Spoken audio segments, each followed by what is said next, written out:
Proverbs 12, verse number 10. A righteous man regardeth the life of his beast, but the tender mercies of the wicked are cruel.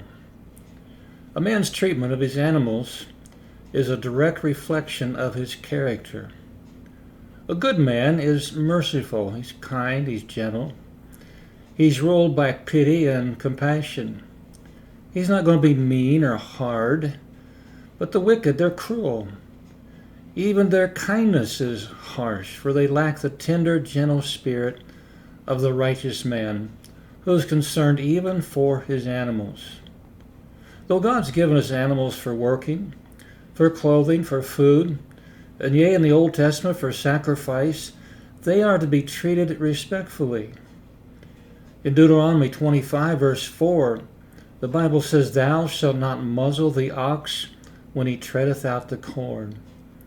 Deuteronomy 22, 6 and 7.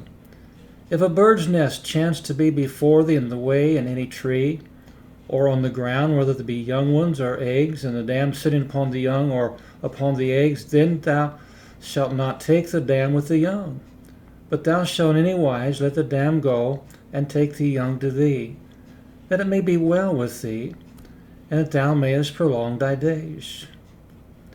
As God in his compassion has allowed for us to have a day of rest, it was also ordained for the working beast as well. In Exodus 23:12 it says, 6 days thou shalt do thy work, and on the seventh day thou shalt rest. That thine ox and thine ass may rest, and the son of thy handmaid and the stranger may be refreshed. Men without mercy to their beasts are themselves often beastly. Balaam, we remember, cruelly beat his ass, which depicted a huge character fall that finally manifested itself with the proposal of a compromise. When men are so absorbed with themselves, they become extremely cruel to those about them, and it includes their animals. Judah's tender mercy to Joseph was to sell him Adonibezek, that had 70 kings without thumbs or big toes under his table. Nahash accepted the surrender on terms of putting out all the right eyes. Joab murdered Abner and Absalom in cold blood. Rehoboam scorned his own willing nation. Jezebel murdered Naboth for a mere vineyard.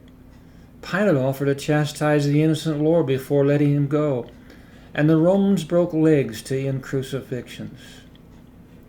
A wicked man will treat his wife harshly, work too many hours, yell at the children, stay at cheap hotels on vacations, forget to feed the fish, slander his enemy, think romance is effeminate, neglect to train his children, expect the family to appreciate his personal preferences, criticize his wife to others, not take his mother out to eat, repeat stories about a co-worker, treat his daughters like sons, or clam up and avoid talking to the family.